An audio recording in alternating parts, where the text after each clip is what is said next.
assunto é cinema. Meu nome é Zé Pequeno, porra. Meu nome é Johnny, meu nome é João, não sou bandido. Nós somos o Movimento Revolucionário 8 de Outubro, o MR8. Josué, faz muito tempo que eu não mando uma carta pra alguém.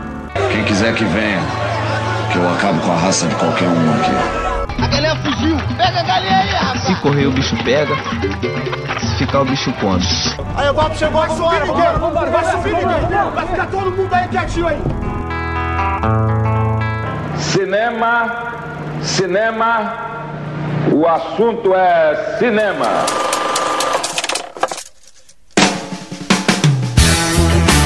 Uma vista da Baía de Guanabara. Foi aí que tudo começou, pelo menos aqui no Brasil. O cinema, invenção dos irmãos Lumière, chegou ao país tupiniquim pelas mãos do italiano Alfonso Segreto no ano de 1898. As belas imagens da Cidade Maravilhosa nunca foram exibidas, devido ao incêndio que destruiu a sala de espetáculos. Porém, o pontapé inicial havia sido dado. A trajetória do cinema brasileiro, os fatos mais importantes e os filmes que marcaram a época serão narrados e comentados aqui, no comentário sobre o cinema brasileiro.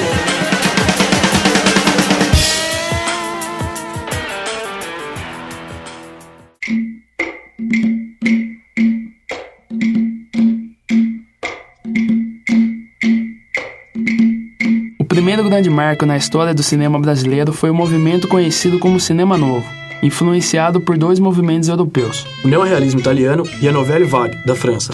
Movimentos contestatórios que inspiraram os jovens aqui do Brasil, indignados com a falência das companhias cinematográficas. Jovens que estavam em busca de um cinema com maior realidade, mais conteúdo e custos menores de produção. O grande passo foi dado em 1952 nos Congressos Paulista e Nacional de Cinema Brasileiro, onde foram abordadas novas propostas temáticas, a fim de reformular as produções nacionais. 3 anos depois, Nelson Pereira dos Santos lança Rio 40 Graus, colocando em prática todas as características elaboradas até então. Rio 40 Graus marca o início do cinema novo. Joaquim!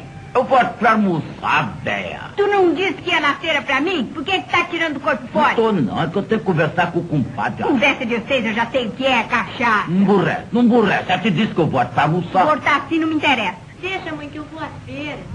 Preciso comprar uns colchetes. Me traga daquele feijão. Olha, presta atenção pra não vir misturado com redondinho. Sei. Presta atenção, menina. Parece que tá com a cabeça cheia de coisa. Já sei, mãe. Leta de feijão misturado. É, porque vem cheio de bicho. Com uma câmera na mão e uma ideia na cabeça, o movimento cresceu e se espalhou pelos cantos do Brasil, aonde chegou até a Bahia, mais especificamente a um baiano apaixonado pelo cinema. Esse baiano era Glauber Rocha. Sou um dos principais artífices da Embrafilme, realizei alguns filmes brasileiros de repercussão internacional e me encontro no Brasil marginalizado e sem ver nenhuma perspectiva de saída para o cinema. Preciso estar atento e forte, não temos tempo de temer a morte. Ícone dessa nova corrente artística, Glauber Rocha era controvertido e incompreendido no seu tempo. Fez filmes com uma estética que fugia dos padrões americanos. Seus filmes mais marcantes foram Deus e o Diabo na Terra do Sol, Dragão da Maldade contra o Santo Guerreiro e o filme que o tornou conhecido mundialmente, Terra em Transe, vencedor do prêmio da crítica do Festival de Cannes. Quem, se não eu, pode salvar Eldorado? Você age em nome de quem? De quê? Que ideais absurdos são esses os seus que geram tanto ódio contra mim? O que você quer? Dinheiro? Eu lhe dou todo o dinheiro que você quiser. Poder? Venha comigo e terá todo o poder.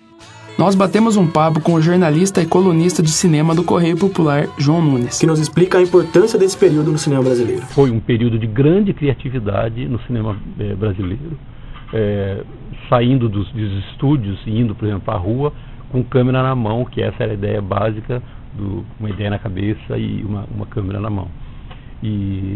Então esse foi um momento de grande criatividade, não só no cinema brasileiro, mas no cinema mundial, quer dizer, e o cinema brasileiro, de uma certa forma,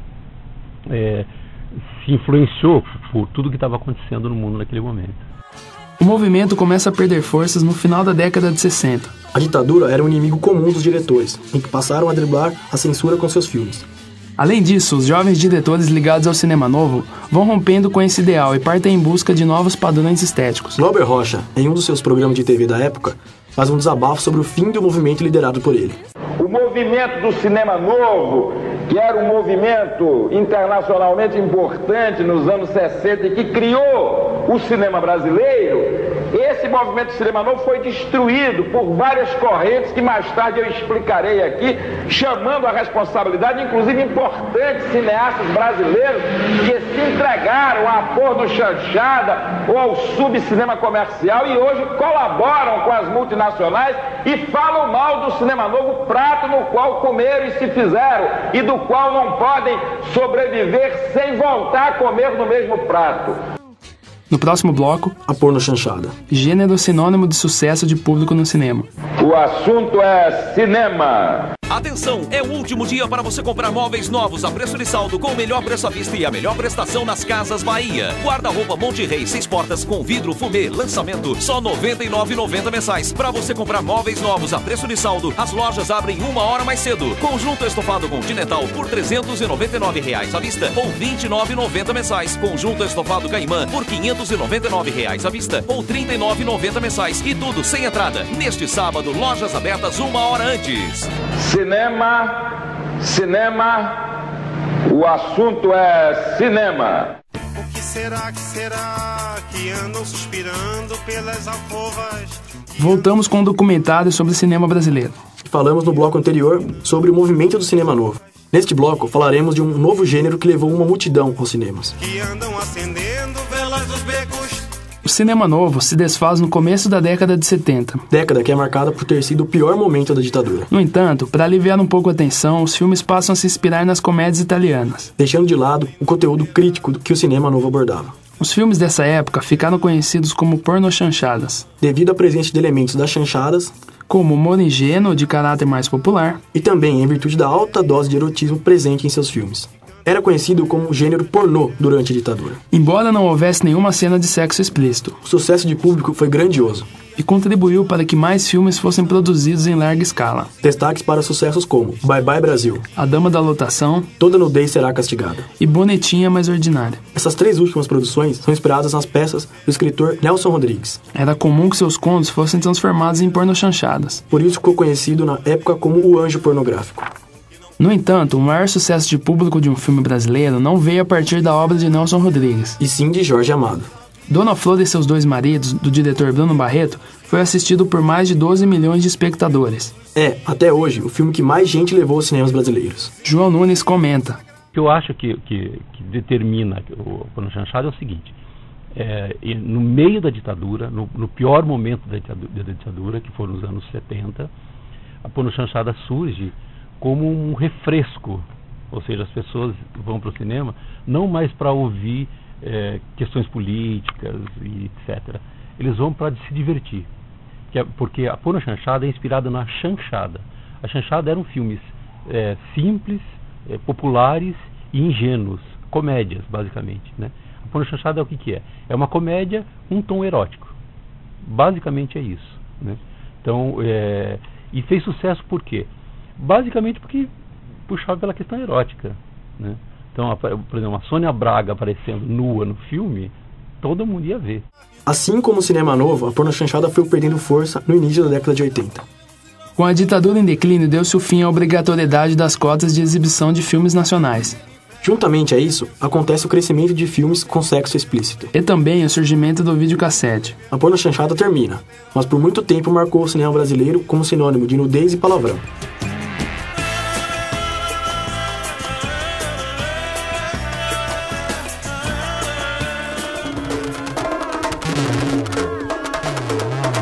Criada no ano de 1975, a lei do curta persiste até hoje. Basicamente, obrigava os cinemas a exibirem curtas brasileiros antes de filmes estrangeiros. A lei impulsionou a criação de curtas-metragens de qualidade e ajudou na formação de novos diretores.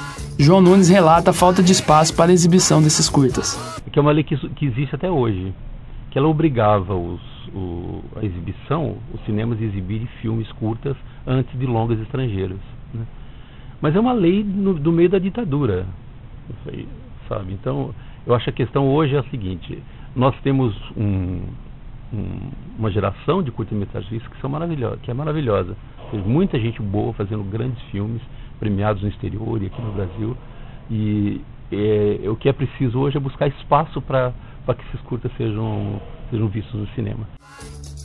Durante a década de 80, a lei é aperfeiçoada e o curta-metragem passa a ser o único filme brasileiro no mercado. Isso porque, durante o governo Sarney, o país vivia uma grave crise financeira. E, portanto, não havia dinheiro para a produção de filmes. Contudo, o pior momento do cinema brasileiro viria no início da década seguinte. É o que você confere no próximo bloco. O assunto é cinema. Volkswagen ist Qualitätsgarantie. VW hat die Pechincha fortschrittlichste Technologie, die Merrequinha von allen erworben werden kann, preço baixo. Die Barganha kann von allen erworben werden, feirão.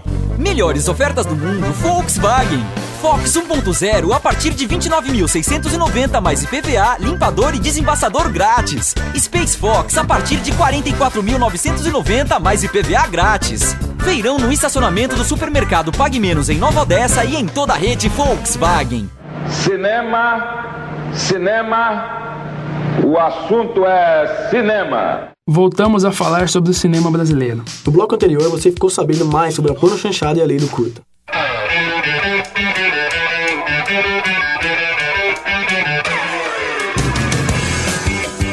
15 de março de 1990. Posse do presidente Fernando Collor de Mello, vencedor do segundo turno das eleições gerais de 1989. Ele foi eleito com a imagem de um caçador de marajás e por isso venceu a disputa. No entanto, Collor adotou medidas impopulares sob o pretexto de reorganizar a economia, que havia sofrido uma grande queda no final do governo Sarney. Entre elas estavam o fechamento do órgão público que destinava a verba para os filmes brasileiros, a Embrafilme. Nem todos os cineastas aprovavam a instituição, pois havia boatos de que alguns usavam dinheiro do órgão federal para fins pessoais. Porém, bem ou mal, ela sustentava o cinema brasileiro e com seu fechamento, o cinema chegou perto da extinção. João Nunes comenta o período Collor. Quando o Collor tomou posse, em 1990, ele acabou. A primeira coisa que ele fez foi acabar com a Embrafilme. E eu, pessoalmente, acho que tinha que acabar mesmo. Por quê? Porque a Embrafilme era uma empresa estatal que fazia cinema. E isso é próprio dos países ditatoriais, ou seja, o Estado produzindo cinema, né? O grande problema do Collor foi, ele acabou com a Embrafilme e não criou nada no lugar. Esse foi o problema. E aí o que aconteceu? O Brasil chegou aí em 91, 92, até 93... A produção chegou a próxima a zero, ou seja, não tinha mais cinema no Brasil.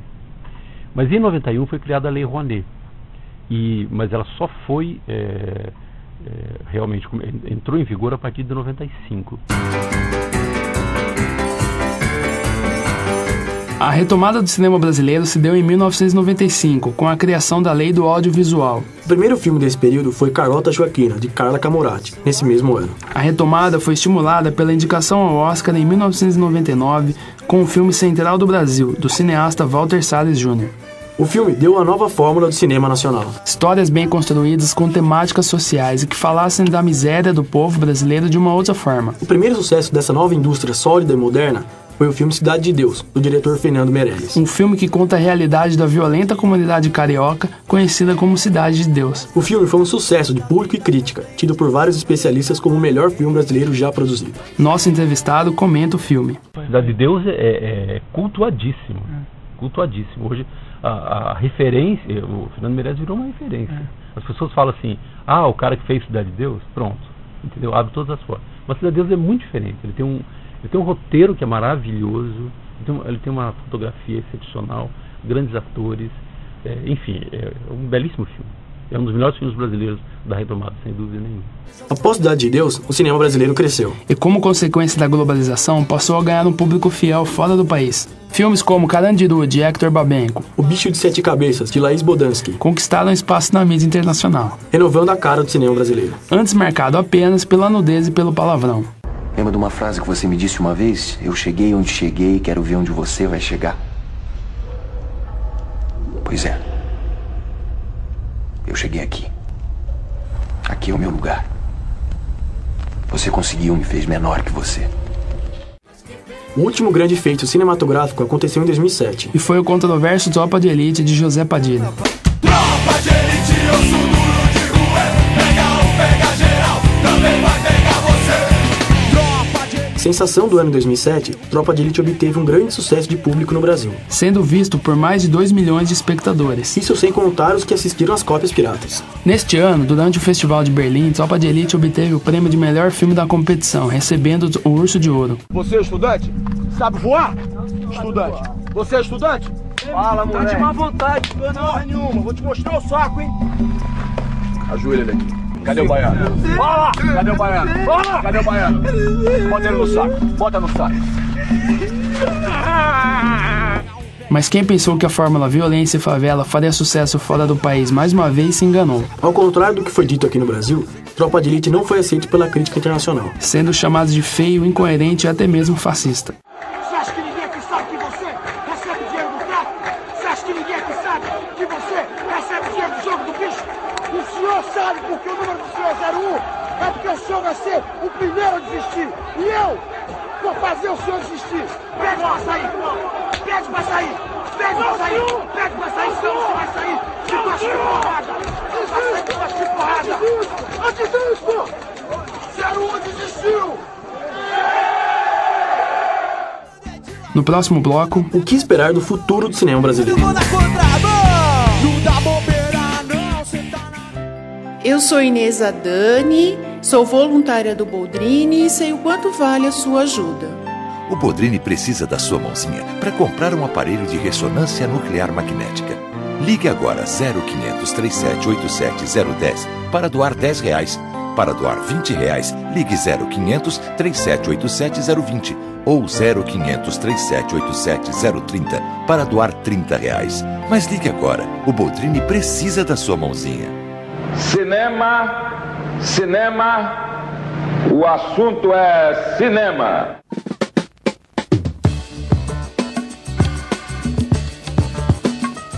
Estamos de volta. No bloco passado, você conferiu a retomada do cinema.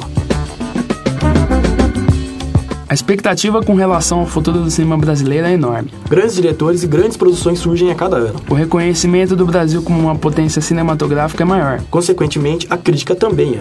Segundo João Nunes, o país vive um excelente momento com relação à qualidade de seus filmes. Porém, ainda há problemas. Eu acho que o cinema brasileiro hoje vive um grande momento, em todos os sentidos. Tecnicamente falando, o filme brasileiro é tão bom quanto um filme americano. O Oscar é a competição mais popular no mundo, né? Apesar de ser uma premiação do cinema norte-americano, todo mundo quer ganhar o Oscar. Nos últimos 12 anos, o Brasil teve 8 nominações de Oscar, ou seja, é um número bem significativo. Qual é o problema hoje do Brasil, do cinema brasileiro? É que ele não está conseguindo falar com o público dele, o brasileiro. Então, só para você ter uma ideia, em 2004, 22% dos filmes vistos no Brasil eram nacionais. Este ano, até agora, apenas 7% dos filmes vistos no Brasil são nacionais. Então, e é uma produção muito grande. O Brasil está produzindo hoje uma média de 70 a 80 filmes por ano. E, no entanto, ninguém está vendo esses filmes. Dentre as recentes produções que ganharam destaques na mídia constam Ensaio sobre a Cegueira, de Fernando Meirelles. Feliz Natal, de Selton Mello. A Festa da Menina Morta, de Matteo Nachtergaele. E Última Parada 174, de Bruno Barreto, e que vai disputar uma vaga no Oscar de melhor filme estrangeiro. Por que você saiu de casa? Você tem pai? E a tua mãe? Eu não quero saber de filho bandido. Eu não sou bandido. Documentário sobre o cinema brasileiro está chegando ao fim. Mas antes, não podíamos deixar de colocar a palavra otimista com relação ao futuro do cinema. Daquele que, atualmente, é considerado o grande nome brasileiro lá fora, diretor Fernando Meirelles. Eu acho que o cinema não vai acabar. Eu sinto que, também falaram, eu lembro que quando, enfim, a gente lê que quando surgiu a fotografia, achavam que a pintura ia acabar, e depois quando surgiu o cinema, que a fotografia ia acabar. Assim, vai mudar, não vai? Eu sinto que vai acabar ficando num nicho, mas a experiência de ser numa sala com muitas pessoas escuras e assistir uma projeção boa, com a qualidade de som, como se fosse um sonho coletivo, isso é uma experiência única, quer dizer, na internet, iPhone, nada disso te dá essa experiência e isso não vai acabar. A apresentação do documentário foi de Caio Vinícius e Gabriel Nunes. Pede pra sair! Pede pra sair! Pede pra sair! Pede pra sair! Então você vai sair! Se gosta de porrada! Se gosta de porrada! Cinema, o assunto é cinema.